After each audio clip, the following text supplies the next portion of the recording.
The difference between the two halves of this one graveyard is plain to see. One side is neat and orderly, the other smashed to pieces. On December 3rd, around a dozen men stormed the cemetery in the middle of the night. Armed with guns, pickaxes, and sledgehammers, they set upon these graves, determined to destroy tombstones inscribed with Quranic verses. The people buried here are Ahmadis, members of a minority sect that identifies itself as Muslim, but most Pakistanis regard the Ahmadis as heretics because they believe there was a prophet after Muhammad, and many of them frown on Ahmadis using Muslim prayers in epitaphs. Ahmed Banir is a spokesman for the community. He didn't want to show his face because he feared he'd be punished for speaking out, but told me the attack didn't come as a complete surprise. There was an application against our graveyard in which they wanted us to remove all the kalma and other Islamic text which had been written on these tombstones. So this was in the back of our mind that something might happen.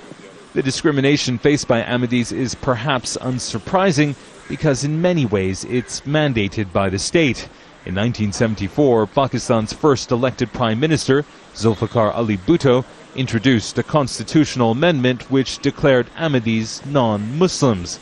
That means they're prohibited by law from making the call to prayer, describing their houses of worship as mosques, or even identifying themselves as Muslims. Professor Hamid Lakvi is a prominent Islamic scholar. He told me he doesn't think the graveyard should have been attacked, but he didn't condemn the attackers either. No one should take the law into their own hands, but you can't say categorically what these people did was wrong. Ahmadis shouldn't have put Islamic inscriptions on their tombstones. Sometimes the discrimination against Ahmadis turns violent.